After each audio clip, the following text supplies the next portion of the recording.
రాజకీయాలున్నాయి. నేతలు ఏం మాట్లాడినా అర్థాలు మార్చేందుకు ప్రత్యర్థులున్నారు. వాళ్ళకిప్పుడు సోషల్ మీడియా తోడయింది. ఏ రోజుకా రోజు కథను రక్తి కట్టిస్తున్నారు. నాయకులు మాట్లాడే మాటలకు సినిమా డైలాగుల లింకులు పెట్టే వాళ్ళున్నారు. అవి అతికినట్లు సరిపోకపోయినా పాపులర్ డైలాగులైతే చాలు ఏదో విధంగా చెప్పేస్తున్నారు. తెలంగాణ సీఎం రేవంత్ రెడ్డి మాట్లాడిన ఒక మాటకు ఇప్పుడు మగధీర సినిమాలో రామ్ చరణ్ డైలాగులను లింకు పెట్టి బీఆర్ఎస్ నేతలు వాళ్ళ సోషల్ మీడియాలో తెగ ట్రోల్ చేస్తోంది. అసలు విషయానికి వస్తే ముఖ్యమంత్రి రేవంత్ రెడ్డి సంచలన వ్యాఖ్యలు చేశారు. వచ్చే తెలంగాణ అసెంబ్లీ ఎన్నికల్లో కాంగ్రెస్ పార్టీ 100 సీట్లను గెలుస్తుందని ధీమా వ్యక్తం చేసిన ఆయన ఒక్క సీటు తగ్గినా తానే బాధ్యత తీసుకుంటానని తేల్చి చెప్పారు. దీనికి ఎవ్వరినీ బాధ్యులను చెయ్యబోనన్న ఆయన ఇప్పటి నుంచే కార్యకర్తలు కష్టపడాలని పిలుపునిచ్చారు. ప్రతి కార్యకర్తకు న్యాయం చేసే బాధ్యతను తాను తీసుకుంటానని చెప్పారు.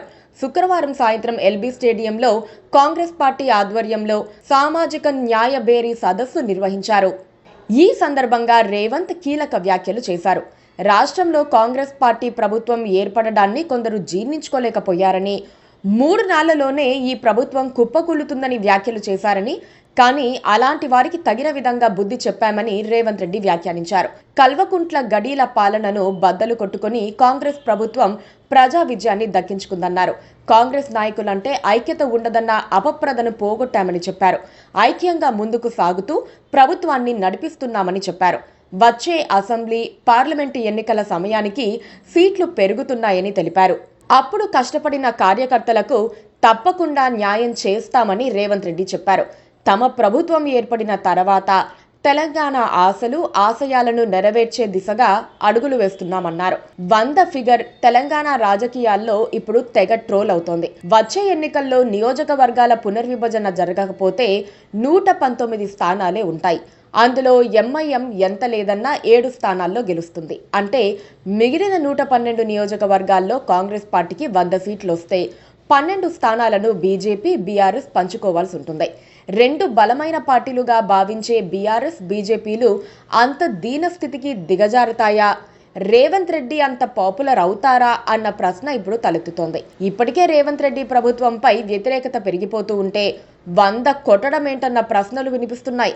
మగధీర సినిమాలో ఒక్కొక్కరు కాదు షేర్ ఖాన్, 100 మందిని ఒకేసారి రమ్మను అని రామ్ చరణ్ డైలాగును గుర్తు చేస్తూ నెటిజన్లు, బీఆర్ఎస్ నేతలు జోకులు వేస్తున్నారు. ఒకేసారి 100 మందిని చంపడం ఎంత కష్టమో కాంగ్రెస్ పార్టీ 100 సీట్లు గెలవడము అంతే కష్టమని లెక్కలొస్తున్నారు. రేవంత్ రెడ్డి పాలన నుంచి విముక్తి ఎప్పుడు లభిస్తుందా అని జనం ఎదురు చూస్తున్నట్లుగా మాజీ మంత్రి, బీఆర్ఎస్ ఎమ్మెల్యే వేముల ప్రశాంత్ రెడ్డి ఆరోపణలు సంధించారు.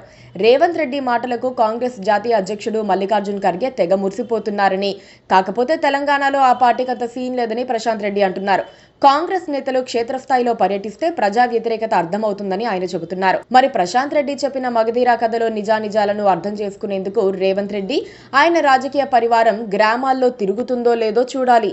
Please subscribe to KTV Telugu. KTV Telugu. KTV Telugu channel.